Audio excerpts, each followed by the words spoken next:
네, 여러분 반갑습니다. 아마 여러분께서는 2년 전, 그러니까 2018년 3월 제가 평창 올림픽 스테디움을 방문해서 그곳에서 이 휴대전화의 1인 방송으로 제가 재선에 도전하는 방송을 한 것을 기억하시는 분이 계실 겁니다. 그때로부터 2년이 흘렀습니다. 지난 날들을 생각해 보면 정말 여러 가지 면에서 큰 변화가 우리들 가운데 있었습니다. 그러나 무엇보다 가장 큰 변화라고 하면 역시 우리는 코로나19의 시대를 맞이하면서 대단히 큰 어려움을 겪고 있죠. 이런 팬데믹 상황이 언제 끝날지, 얼마나 더 엄청난 파괴력을 가지고 우리 인간 사회를 공격할지 아직은 예측할 수가 없습니다. 오늘 아침에도 들어보면 전 세계의 감염병이 새로운 기록을 만들고 있는 그런 상황이죠. 이런 상황은 그야말로 이 자연환경과 이 기후변화 이런 거에 인간이 그동안 저질러온 여러 가지 문명적 파괴 행위가 결국 여기까지 가져온 게 아니냐. 인간이 가지고 있는 무한한 탐욕과 경쟁, 그리고 이기기 위한 어떤 그 투쟁, 이런 것들이 결국 오늘날 이런 비극을 가져온 게 아니냐, 이렇게 해석하는 사람들도 있습니다. 어떻든 이런 상황 속에서 여러분이 아시는 바와 같이 우리 아이들은 학교를 제대로 가지 못하고 온라인 수업을 하고 있고, 비대면 교육을 통해서 선생님도 만날 수가 없는 그런 상황 속에 놓여 있는 것이죠. 참으로 안타까운 그런 상황입니다. 이와 함께 인구가 격감하면서 곳곳에 학교들이 학생이 줄어들고 학교의 문을 닫을 수밖에 없는 그런 상황까지도 오고 있고, 이런 것만이 아니라 우리 사회가 극도로 양극화되면서 굉장히 대결과 이 상대방과 대결만이 아니라 온 사회가 대결 국면이 되면서 때로는 거의 증오와 이런 상황까지도 치달아가고 있는 것이죠. 이런 양극화와 대결의 상황, 이건 단순히 정치권만이 아니고 뭐 문화, 사회, 우리 전반적인 거죠. 심지어 가정 안에까지도 이런 것이 있고, 이런 여러 가지 상황이 폭력적으로 변해서 우리 아이들이 겪는 아픔도 대단히 큽니다. 이런 상황 속에서 우리가 어떻게 미래를 만들어갈 수 있겠느냐. 특히 제가 앞으로 남은 임기 2년 동안 2022년 6월 말까지 앞으로 남은 2년 동안 그야말로 저로서는 선택과 집중을 해야 될 것이고, 이걸 통해서 지금 겪는 여러 가지 어려움을 이겨나가도록 하지 않으면 안 되는 것이죠. 여기에는 뭐 교육감 개인이 할 수 있는 죄송합니다.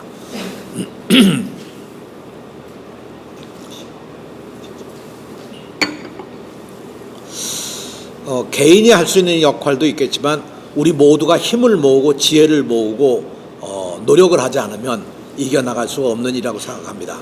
특히 여러분 아시는 바와 같이 코로나19를 이겨나가기 위해서 학교에서는 다 사회적 거리를 두고 비대면 교육으로 온라인 수업을 하고 마스크 다 쓰고, 저도 여기 들어오기 전에 특별히 이 마스크를 이걸 쓰고 들어왔습니다만 멋있죠? 이 마스크는 제 옆집 이웃이 특별히 만들어준 마스크입니다. 여름이라 좀 시원하고요. 얘기가 잘 나갑니다. 그런데 여기 방송 때문에 제가 이거 잠시 벗어났습니다만 마스크 꼭 써야 됩니다. 그리고 악수 잘 안 하고 손 씻기 잘 하고 이렇게 해도 이겨나가기 어려운 것이 이번 코로나19가 특징입니다. 이게 또 자꾸 변종이 되고요. 이런 상황 속에서 우리 아이들을 지켜나가는 것, 그 자체가 우리에게 대단히 중요한 과제라고 생각합니다. 이런 상황 속에서 미래의 꿈 한번 같이 논의하면서 여러분들과 이야기를 나누도록 하겠습니다. 최초로 저도 이 줌을 이용한 온라인상에서 기자 여러분들을 만나서 서로 의견을 교환할 수 있는 것, 이것도 또 하나의 역사적 사건이 아니겠습니까? 네. 이런 의미에서 새로운 미래를 오늘 함께 나눠볼 수 있기를 바랍니다. 그러면 어떻게 계속해서 제가 얘기하면 됩니까? 네. 네, 교육감님께서 그 향후 과제에 대해서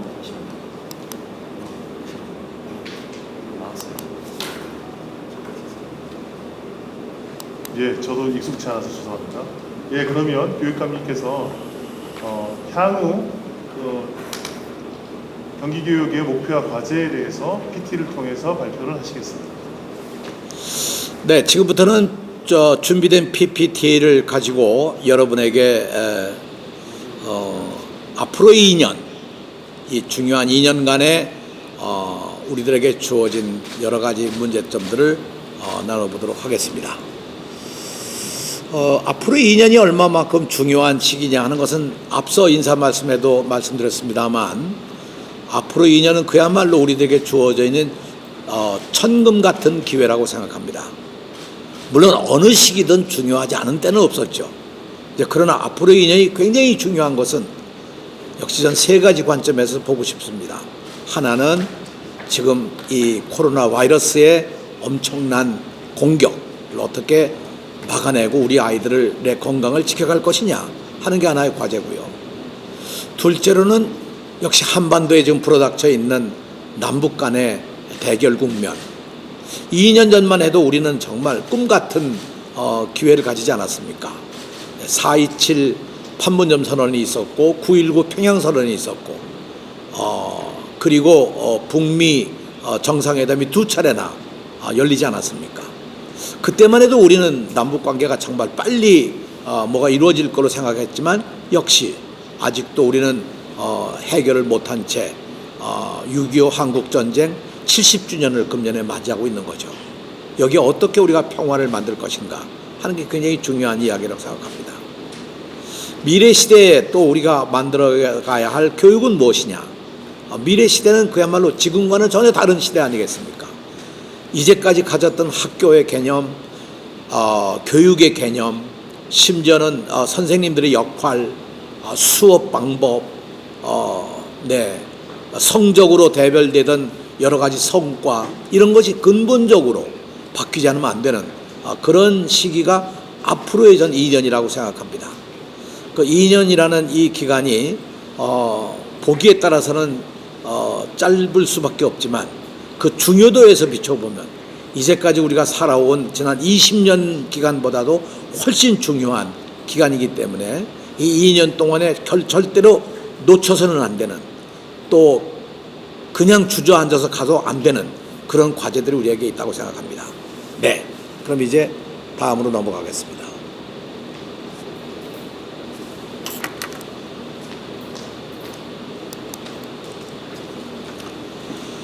민선 4기 2020년부터 2022년까지 저희의 목표와 과제가 무엇인가를 서두에 말씀드린 내용으로 제가 설명을 드리도록 하겠습니다. 저는 앞으로 2년 동안에 확실하게 미래교육으로 새로운 교육의 길을 열어가도록 하겠습니다. 미래교육, 과연 오늘의 교육과 무엇이 다른 것인가? 그 미래 시대에 대한 답변일 뿐만 아니라 미래 우리 학생들이 가야 할 길이라고 생각해서 새로운 길, 그렇게 이름을 정했습니다. 온라인 수업 시대가 확실하게 만들어 가도록 하겠습니다. 이미 지난 4월부터 우리는 온라인 수업 시대를 열었습니다. 선생님들이 무지하게 고생하셨어요. 그죠? 새로운 문화를 만들기 위해서 학교마다 선생님들의 이 모임이 만들어지고, 특별히 그 전문적 학습 공동체 선생님들이 역할을 하고 교사온 같은 조직들이 움직이면서 학교마다 온라인 수업을 새롭게 열어가기 시작한 것이죠. 물론 뭐 문제들도 없지 않아 있었습니다만, 저는 정말 놀라울 정도로 우리 선생님들과 학생들이 문제점들을 다 해결하면서 이렇게 안정적으로 온라인 수업을 만들었다고 하는 것은 그야말로 우리가 4차 산업혁명의 수업혁명을 가져오고 이것이 적어도 한 5, 6년 정도는 앞당겨졌다고 생각합니다. 세계 어느 나라도 시도해보지 못했던 그야말로 놀라운 성과를 우리는 만들어냈습니다. 물론 이 온라인 수업에 대한 여러 가지가 있죠. 이 학생들의 참여에 대한 확인, 평가 방법, 이런 그 수업 자체가 가져온 약간의 그 뭐라고 할까, 이 전문성, 이런 문제들이 다 있겠지만 그럼에도 불구하고 우리는 앞으로 주어진 과제가 온라인 수업 시대, 확실히 열어가서 등교 수업과 온라인 수업을 병행해 갈 수밖에 없는 그런 상황이죠. 여기 화면에 우리 아이들의 모습이 떠 있습니다만 여러분들도 아마 지금 화면으로 저를 보시면서 온라인 수업 시대가 이런 방법이 되지 않겠냐 하는 걸 아마 보실 수 있겠습니다. 유튜브로 지금 이 방송을 보고 계신 분들도 함께 하시면서 좋은 경험을 쌓아나가시길 바랍니다. 온라인 수업을 하면서 가장 문제가 되는 것이 역시 공동체 체험이고 현장 체험이라고 생각합니다. 온라인으로 아무리 그림을 보여주고 설명을 해도 실제 자기 손으로 가서 만져보고 보고 체험하고 체험의 감동을 서로 나누고 거기서 그것을 우리가 학습의 하나의 새로운 결과물로 만들어가고 하는 것. 더 나아가서 공동체 체험이란 건 더 중요하죠.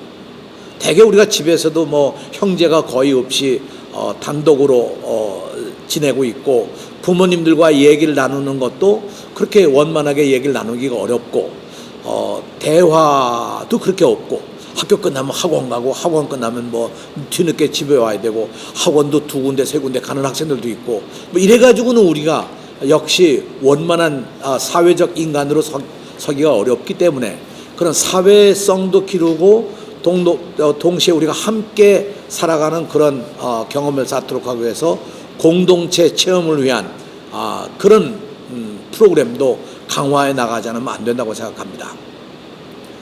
예를 들면 이런 예는 제가 페이북에서도 밝혔습니다만 미국 샌프란시스코에서 시작했던 그 미네르바 대학교 같은 데가 그런 거죠. 학교 수업은 온라인으로 하고 공동체 활동은 기숙사에서, 심지어 그 기숙사 생활을 5대6을 다니면서 곳곳에 있는 좋은 장소에 가서 공동체 생활을 하면서 수업은 온라인으로 수업을 하는 그런 것이 우리가 좀 더 우리 초중고 교육에서도 강화해 나가야 되지 않겠느냐 이런 생각을 해봅니다. 자, 미래는 그야말로 새로운 학교를 만들어야 한다고 아까 말씀드리지 않았습니까? 이제 미래 학교는 그야말로 새로운 모형의 학교, 우리가 이제까지 아마 꿈꿔왔던 어떤 대안학교 같은 것이 될는지도 모르겠습니다만 우리가 이미 경험해 보고 있는 꿈의 학교라든가 몽실학교라든가 이런 것이 다 일종의 미래학교 한 모형이라고 생각한다면 이제 이걸 넘어서서 그야말로 사이버 학교 또는 우리가 상상할 수 없는 여러 가지 마술적인 그런 학교, 심지어는 교육과 중점을 하는 그런 학교, 예술이라든가 체육이라든가 또는 문화라든가 이런 것들을 하는 어떤 그런 학교들. 그래서 학교의 유형이 여러 가지 만들어져야만 할 것이다. 저는 그렇게 생각합니다. 그래야 우리 학생들이 다양하게 어떤 선택을 할 수 있지 않겠습니까? 그래서 저는 이 미래학교라고 하는 것을 어떤 하나의 규정을 짓는 것이 아니라 우리의 상상력이 만들어갈 수 있는, 특히 우리 학생들과 선생님들과 학부모와 지역사회와 이런 분들이 모두 함께 상상력으로 만들어갈 수 있는 그런 학교를 우리가 한번 꿈꿔보자.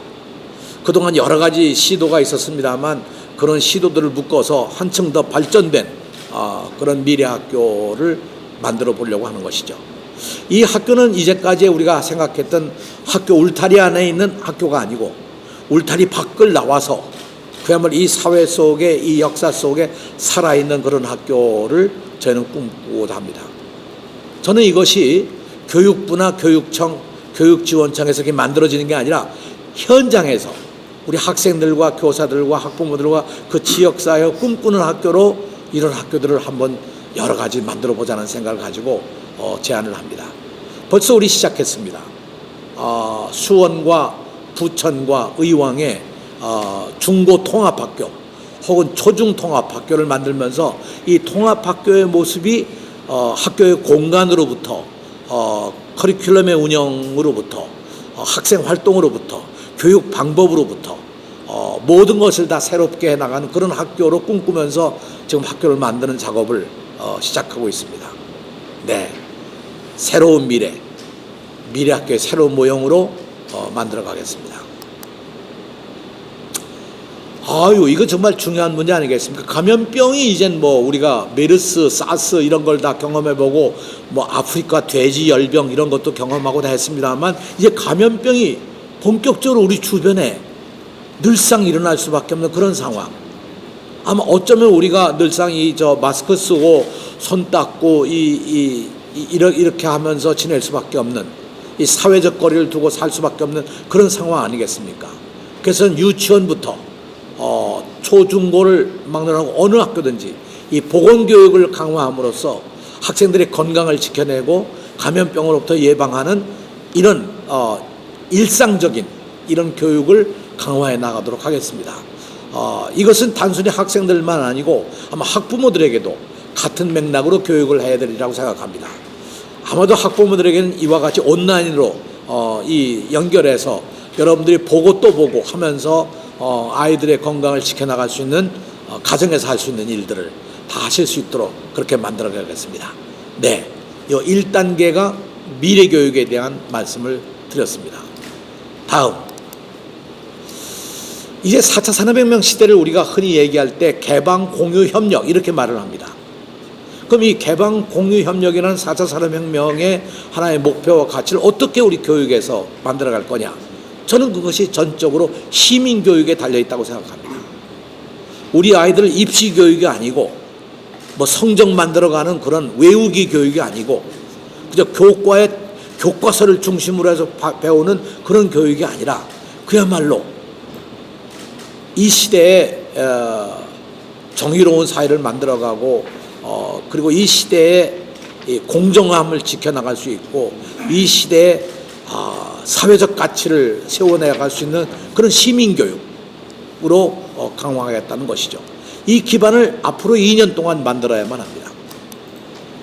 이런 의미에서 시민교육은요, 그야말로 학생과 학교를 변화시키고 이 사회를 변화시키고 우리 미래를 변화시키는 하나의 기본적인 기틀이라고 생각합니다.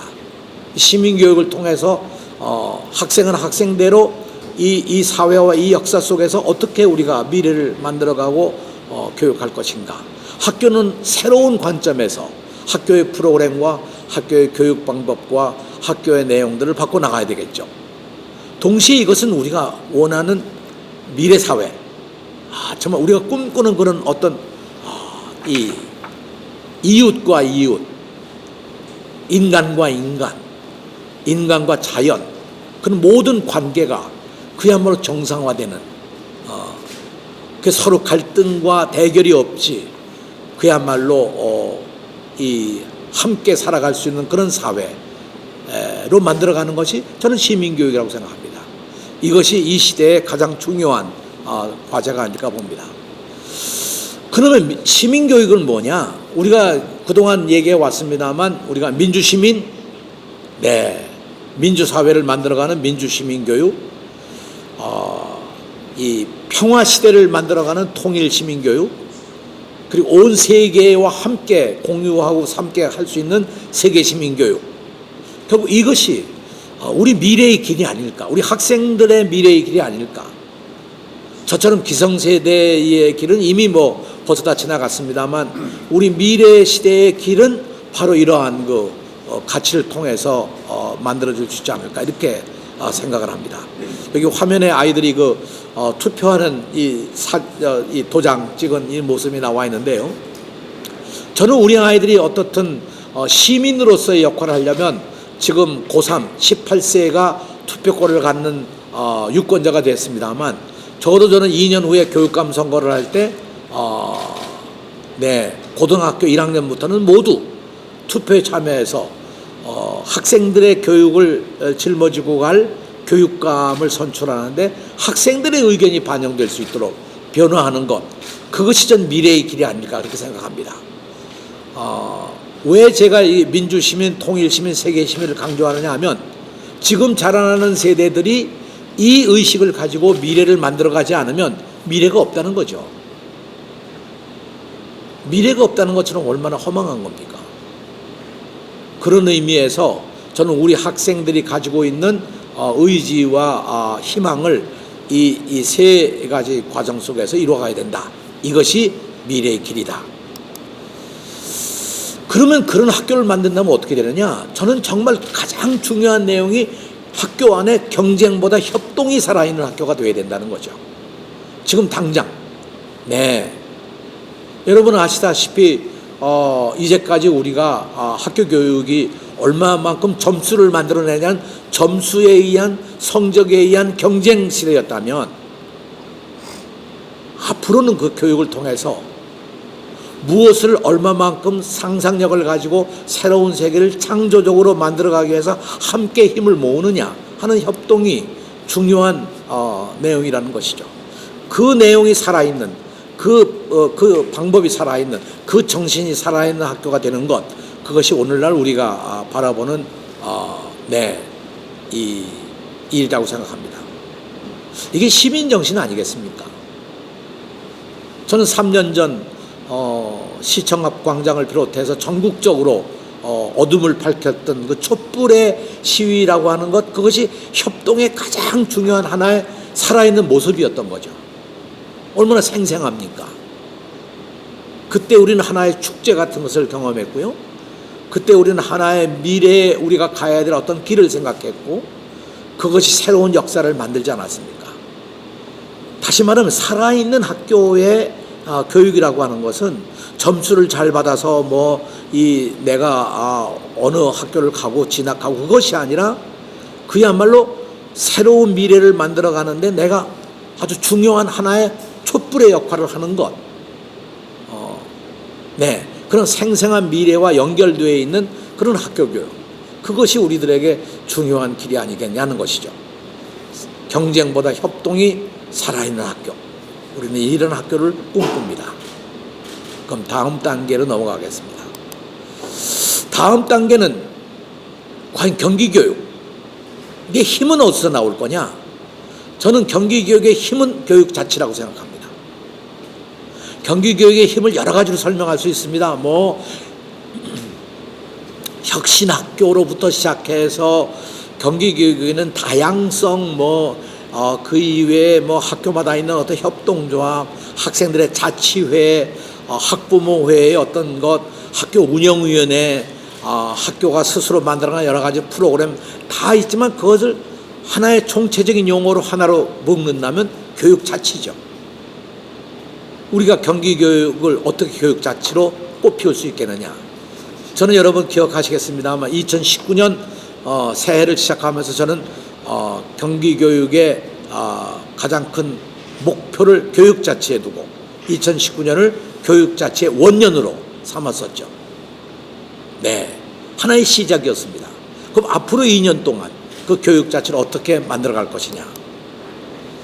저는 중요한 것은 앞으로 2년 동안 교육자치는 그야말로 학교로부터 시작되는 정책, 학교로부터 시작하는 어떤 기본계획, 학교로부터 시작하는 교육의 변화, 이것을 예측 가능하고 지속 가능할 수 있도록 하기 위해서 3개년의 교육자치 계획, 기본계획을 학교마다 만들고, 학교마다 만드는 기본계획을 통해서 교육지원청의 기본계획을 만들고, 교육지원청의 기본계획을 모아서 교육청의 기본계획을 만드는, 그래서 그야말로 학교로부터 상향식으로 올라가는 그런 교육자치를 만들어보자 하는 것이 제가 금년에 앞으로 2년 동안 해야 할 가장 중요한 길이라고 생각합니다.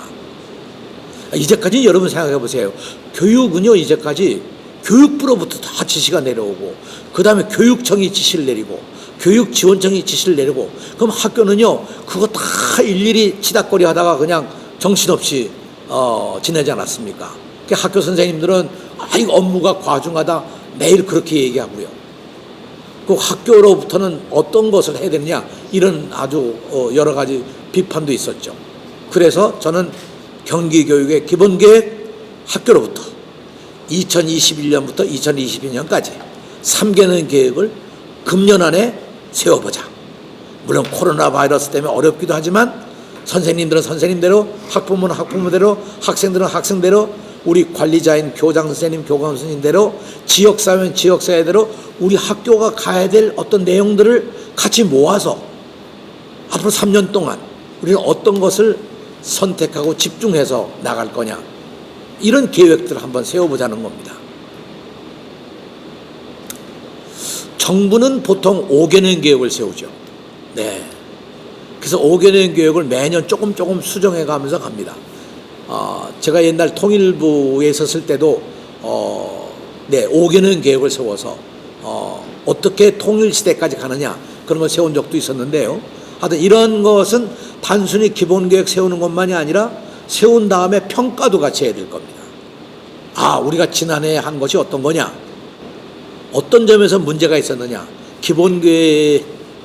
계획이 가져온 성과만이 아니고 실제로 문제점은 없었느냐, 이런 것들을 이제 평가하는 것도 중요한 일이라고 생각합니다. 둘째로, 우리 경기도교육청이 마침내 2022년 6월, 앞으로 2년 후 바로 이맘때쯤, 이맘때 좀 전이 되겠네. 오늘 7월 1일이니까. 네. 남부청사가 문을 엽니다. 경기도 남부청사는 지하 4층, 지상 18층의 건물로 세워집니다. 옆에 경기도 도청도 있고 바로 옆에 경기도 의회도 있고 우리 경기도교육청 뒤에는 한국은행도 세워집니다. 그런 아주 행정타운입니다. 거기서 우리는 스마트 오피스 시대를 새로 열겠다, 이렇게 준비하고 있습니다. 스마트 오피스는 그야말로 이제까지 있었던 오피스하고는 전혀 개념이 다릅니다. 일도 지금까지 각 과별로, 각 팀별로 일을 해왔다면 앞으로의 일은 여러 과가 함께 힘을 모으는 일종의 TF가 모여서 어떤 프로젝트를 같이 공동 수행해가는 그런 방법으로 진행이 되겠죠. 물 좀 한 잔 마시겠습니다. 오늘 아침 좀 목소리가 좀 탁해서 미안합니다. 제 원래 목소리가 좋은데요, 마스크 쓰고 다니면서 좀 이렇게 된 것 같아요. 네. 이제 괜찮습니까? 네. 웃어주는 사람도 아무도 없고, 네. 이게 무슨 대면하면 좋은데 화면으로 한번 보니까 뭐 그 느낌이 잘 교감이 안 되지 않습니까? 스마트 오피스는요, 종이가 없는, 지금처럼 이렇게 우리가 이 모든 데이터베이스를 이용해서 모든 데이터는 클라우드에 저장을 하고 필요할 때 꺼내 쓸 수 있고 필요할 때 나눌 수 있고 정보를 공유해서 늘 항상 축적되는 그런 그 시대죠. 네. 그래서 노트북만 들면 노트북만 있으면 어디 가서든지 딱 열어놓고 일할 수 있는 그런 오피스, 이것이 하나의 공유와 협동이 이루어지는 그런 형식이 되겠죠. 이 스마트 오피스를 함으로 해서 한 개인의 역량 가지고 일하는 것이 아니라 여러 사람의 공동의 역량을 가지고 함께 일을 해가는 그런 시대라는 의미도 됩니다. 이 스마트 오피스가 경기도 교육에 새로운 길을 열 겁니다. 이 스마트 오피스는 남부청사부터 시작해서 북부청사 그리고 모든 교육지원청으로 퍼져나가서 경기교육은 그야말로 4차 산업혁명 시대에 어느 이 관공서도 따라올 수 없는 가장 앞서가는 그런 오피스가 되도록 지금 열심히 준비하고 있습니다. 네, 얼마 전부터 광교에 땅 파기 시작했습니다. 2022년 6월이면 우리가 새 집에 들어가서 새 역사를 만들어 가게 될 것입니다. 여러분들도 많은 기대를 하고 또 의견도 얘기해 주시면 좋겠습니다. 우리는 이 스마트 오피스를 넘어서서 모든 학교를 앞으로 스마트 학교, 스마트 교실로 만들어 가도록 노력하겠습니다. 물론 앞으로 2년 동안에 이것이 다 이루어질 수는 없을 겁니다. 그러나 우리가 할 수 있는 학교들을 차근차근 스마트 학교, 스마트 교실로 만들므로 해서 우리 학생들이 이제는